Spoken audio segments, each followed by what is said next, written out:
కీర్తనల గ్రంథము 40వ అధ్యాయం. యెహోవా కొరకు నేను సహనముతో కనిపెట్టుకుంటుని. ఆయన నాకు చెవియొగ్గి నా మొర ఆలకించెను. నాశనకరమైన గుంటలో నుండి, జిగటగల దొంగ ఊబిలో నుండి ఆయన నన్ను పైకెత్తెను. నా పాదములు బండ మీద నిలిపి నా అడుగులు స్థిరపరచెను. తనకు స్తోత్ర రూపముకు కొత్త గీతమును మన దేవుడు నా నోట నుంచెను.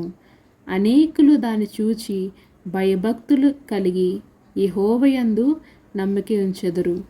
గర్విష్ఠులైనను త్రోవ విడిచి అబద్ధము తట్టు తిరుగువారైనను లక్ష్యపెట్టక యెహోవాను నమ్ముకున్నవాడు ధన్యుడు. యెహోవా నా దేవా, నీవు మా ఎడల జరిగించిన ఆశ్చర్యక్రియలను, మా ఎడల నీకున్న తలంపులు బహు విస్తారములు. వాటిని వివరించి చెప్పేదననుకుంటున్నా, అవి లెక్కకు మించి ఉన్నవి. నీకు సాటి అయినవాడు ఒక్కడునూ లేడు. ఆమేన్.